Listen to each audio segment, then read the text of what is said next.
এই ভিডিওটি দেখার পর আমি নিজে অনুতপ্ত হয়ে গেছি, আমার এহসাস হয়ে গেছে। হাসরের দিন বান্দার হিসাব কেমন হবে? ছাত্র যখন হুজুরকে প্রশ্ন করলো, হুজুর হাসরের দিন বান্দার হিসাব কেমন হবে, তখন হুজুর মুখে প্রশ্নের উত্তর না দিয়ে ডাইরেক্ট প্র্যাকটিক্যালি ছাত্রদেরকে বুঝালেন। কত সুন্দরভাবে ভিডিওটি দেখলেই আপনিও অনুতপ্ত হয়ে পড়বেন, আপনারও এহসাস হয়ে যাবে হাসরের বিচার কেমন হবে। আর সেটা কিভাবে বুঝাইলেন ভিডিওটি সম্পূর্ণ দেখেন। এই নাও 100 টাকা, আগামীকাল ছুটির দিন, তোমার যা মন চায় তাই কিনে কেটে খাবা। যাও। তাওহীদ, এদিকে আসো। এভাবেই প্রত্যেকটা ছাত্রকেই কাউকে 100 টাকা, কাউকে 80 টাকা, কাউকে 60 টাকা এভাবে দিতে দিতে লাস্ট মুহূর্তয় আব্দুর রহমান, জি হুজুর। এদিকে আসো। এই নাও 5 টাকা। এই 5 টাকা দিয়ে তোমার যা মনে চায় খাবার খেতে সেগুলো খাবা, ঠিক আছে? যাও। আসো এবার আলবি আসো।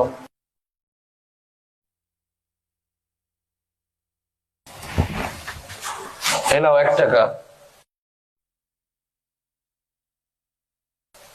1 টাকা দিয়ে তোমার যা খুশি, যা খেতে মন চায় তাই খাবে।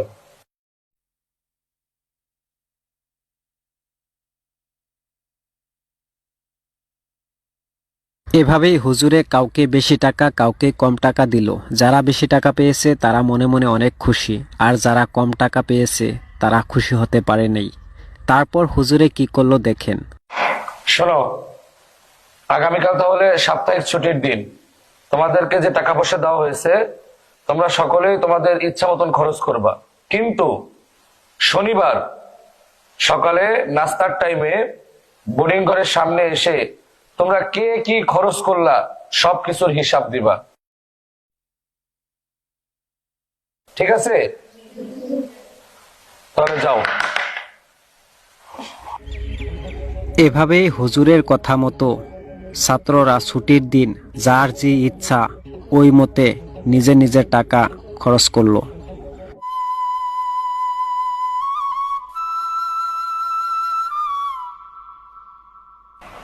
একটা একটা চকলেট দিন।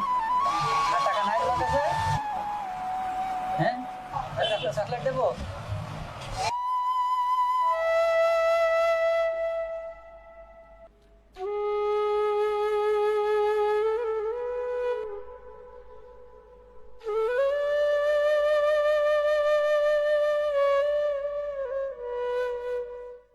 তারপর ওই টাকার হিসাব হুজুরে কিভাবে নিল পরের দিন দেখেন। রিফাত, গতদিন যে তোমাকে টাকা দিয়েছিলাম সে টাকা কি কি খাইছো বলো? 100 টাকার হিসাব দাও। কোন আইসক্রিম খাইছিলা? ওখানে না, আগুনের কড়াইয়ের উপর গিয়ে বলতে হবে।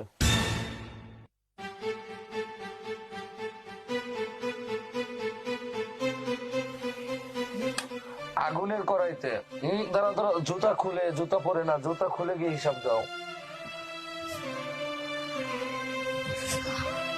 হ্যাঁ হ্যাঁ, জুতা খুলে উঠো উঠো উঠো উঠে এবার হিসাব দাও। কোন আইসক্রিম খাইছিলাম? আর জুস খাইছিলাম, এক বিস্কুট খাইছিলাম, চানাচুর খাইছিলাম, আর একটা বিস্কুট খাইছিলাম। হ্যাঁ, যাও যাও, এখানে গিয়ে পানিতে তাড়াতাড়ি পাও দিয়ে ফেলো, পাও দিয়ে ফেলো, ঠান্ডা করো। তাওহীদ, তোমাকে 80 টাকা দিয়েছিলাম না, তুমি 80 টাকার হিসাব দাও।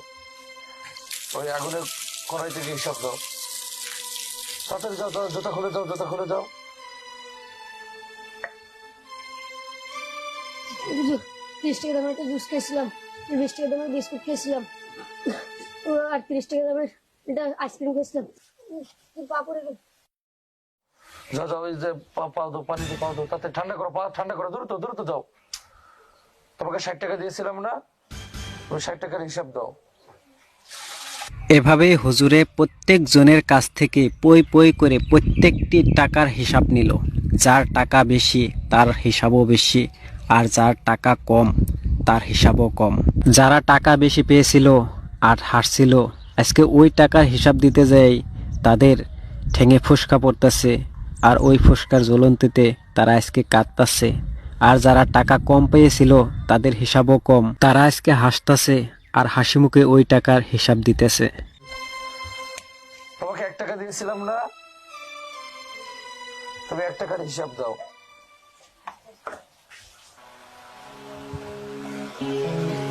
ওদের 1 টাকা দিয়ে একটা চকলেট খেয়েছিলাম। যাও যাও যাও, তাড়াতাড়ি ঠান্ডা পানি লাগাও, ঠান্ডা পানি লাগাও। লাগবে না। লাগবে না? লাগবে না, এদিকে এসো। তোমার প্রশ্নের উত্তর পাইছো? জি হুজুর। এটা মাত্র হাসরের বিচারের নমুনা। এই দুনিয়ায় মানুষের অর্থ সম্পদ যত কম, তার হিসাব তত সহজ। আর মানুষের অর্থ সম্পদ যত বেশি, হিসাবও তত বেশি। তো প্রিয় দর্শক, ভিডিওটি থেকে কি বুঝতে পারলেন? দেখেন, আমাদের যতটুকু আছে ততটুক নিয়ে আমরা সন্তুষ্টিত থাকতে পারি না। আমাদের আরো লাগে। মাটি, বাড়ি, গাড়ি, অর্থ সম্পদ যত হবে ততই আমাদের লাগে। কিন্তু আমরা একটা কথা চিন্তা করি না, যে একদিন হাসরের ময়দানে আমাদের প্রত্যেকটা অর্থ সম্পদের হিসাব দিতে লাগবে পই পই করে। তাই বলি, নিজের যা আছে তা নিয়ে সন্তুষ্টিত থাকেন। রিজিকের মালিক হলো আল্লাহ। আল্লাহর উপর ভরসা রাখেন।